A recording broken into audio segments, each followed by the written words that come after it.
Game number one is in the books. It was a big Pittsburgh Penguins win here at PPG Paints Arena. I am Dan Kingerski for Pittsburgh Hockey Now and the National Hockey Now YouTube channel. So I don't quite know which way you want to go with the analysis. We can talk about all the good things. Sidney Crosby, 3 points, 1 goal, 2 assists. Batman and Robin, Gensel and Crosby and Gensel were very good on Thursday night. Evgeny Malkin with his new line mates, Brian Rust and Jason Zucker, they were exactly what they needed to be. And what I mean by that is Malkin was very good with the puck. Rust and Zucker were very good getting the puck. They were very good playing between the dots. They were very good going to the net. That line created a lot of havoc. They created a lot of chaos. They also created a lot of offense as well.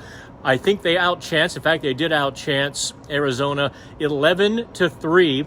They high danger chanced the Coyotes 6-2. So that's a pretty dominant performance by the Penguins' second line. They had an 80% expected goals for, if those advanced stats mean anything to you. So the Penguins stars shined for the 27th time in the Penguins' 17-year trio career of Crosby, Malkin, and Chris Letang. Those three hooked up on a goal. It was Malkin's second period power play goal, assisted by Crosby and Chris Letang. Credit Bob Grove, the meister of the Penguins' history and the stats, for that little tidbit.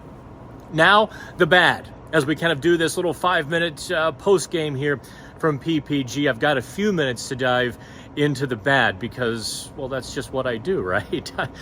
I did ask Mike Sullivan about the special teams, and I purposely left it a little bit vague. I asked, okay, you had a couple power play goals against. What do you think? I didn't get into a leading question there. And he said, the power play was great, which it really was. They generated zone time, shots, chances, etc.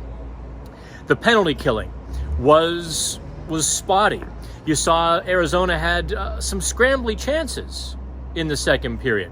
You saw Arizona get a couple of power play goals against the Penguins, and it really looked very much like the end of last season. Guys getting open in the seams, guys getting open in the center of the slot. Now, what Sullivan said was that we have some new guys. We're teaching them new habits. We're instilling new habits on where to be. And indeed, on the second goal, the second power play goal, a second Arizona goal as well, Nick Ritchie wide open in the middle of the ice. Both Ryan Poehling and Jeff Petrie, I was undecided on which one might be a little bit more at fault. I think it was Petrie for kind of drifting away from the box towards the wall, but Poehling could have collapsed as well to take away that pass to Nick Ritchie.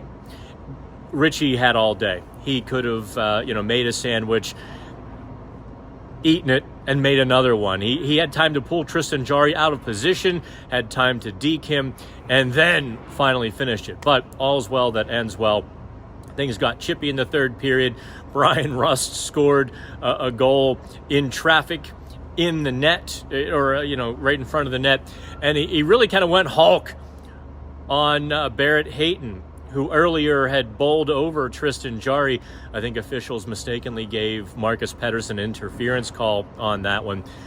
I think Brian Rust let Hayton know that the Penguins didn't really appreciate quite knocking over their goalie like he did. Rust stood over him and kind of fist pumped a couple times, didn't worry about his teammates in the goal celebration. But 6-2, the win.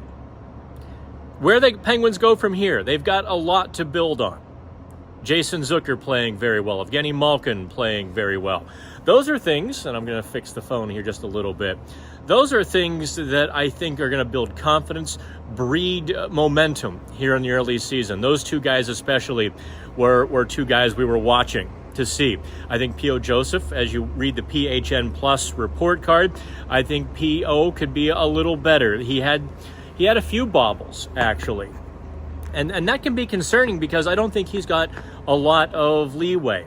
everybody else was probably as they should have been, or maybe even a little better. So that's my 5 minutes. I'm Dan Gingurski from PPG Paints Arena.